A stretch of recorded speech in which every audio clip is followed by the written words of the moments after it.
Okay, so in this video we have to make a small bit of adjustment to the clock body for the Newgate. So when you start this video, just go into the clock body for Newgate. There's a few things here I need to delete so that I can show in the video what to do. So just ignore these steps, please. Don't panic. So I'm just removing things from this that I need to show you how to do because I was just practicing before I made the video.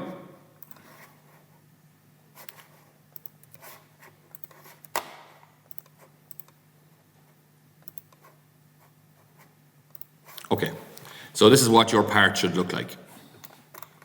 Now what we're going to do is click the little arrow here beside the last thing, which was the cut that you used to make the slot on top for the hammer. I click sketch and I click the glasses or the show button here, or the eyeball here for that to pop up. I go to reference, I go to plane. I click this center dot here, and at the same time I click the little arrow here and I click front plane. Once I have that done, I click the green tick.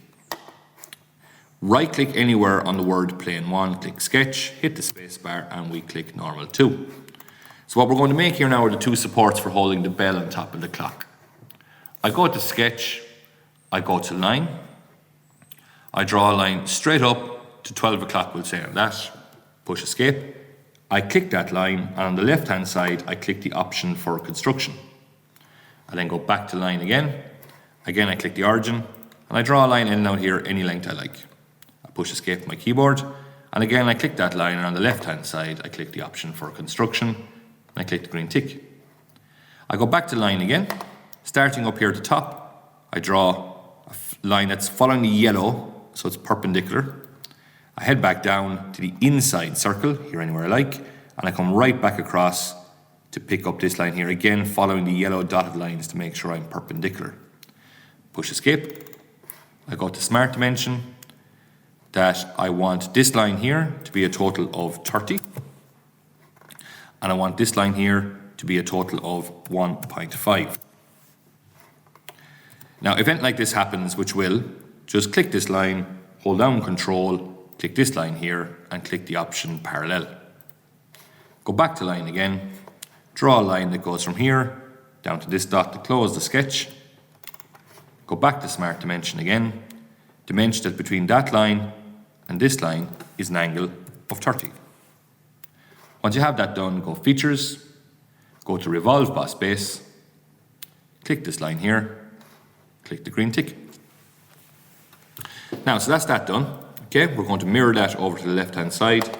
So I'm going to click right plane. I'm going to go to the option underneath linear pattern. I'm going to go to mirror. I then click this here, and I click the green tick. So that's that done. I then right click on plane 1 again, I go to sketch, and now we're going to make the holes underneath for support leg, the two support legs. So I click line. From here, this time I go straight down to 6 o'clock, I push escape, I click that line, and I click for construction. I click the green tick, I go back to line again, I go from here, heading out any angle I like. Again, I click this line, and I click for construction, and I click the green tick. I then go to smart dimension, that between here and here is total of 30 degrees again. I then go back to line again. Again, I pick up this here, making sure to follow the construction that I'm going 90 degrees, although it's not really too worrying for this one, because it's we're cutting out two holes, we're not actually making two legs. So just any angle you like. I go up here, anywhere I like. Once it's inside the circle, I come across and I push escape. I click this line, I hold down control, I click that dotted line, and I say that I want them to be parallel.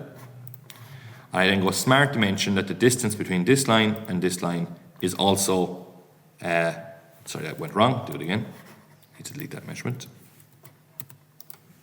So it's right clicking that, that's incorrect folks. So we're going to go again, smart dimension, that the distance between here and here, that is 1.5. I then go line again, and I go from this to this, which closes the sketch. I then go features, revolved cut. I click this line, making sure I click the last line I drew, and I click the green tick. So that's made the hole for the leg into the bottom of the clock face or the clock body. I now click right plane again. I click the option underneath this. I click mirror. Click that circle anywhere you like on the inside. It'll mirror it out the other side. Click the green tick. So now you have the two holes made inside for the clock and the two spuds made for holding the bells. You can right click this anywhere you like and you can just click the button hide. Once you have that done, click save. Okay, so that's the end of this video.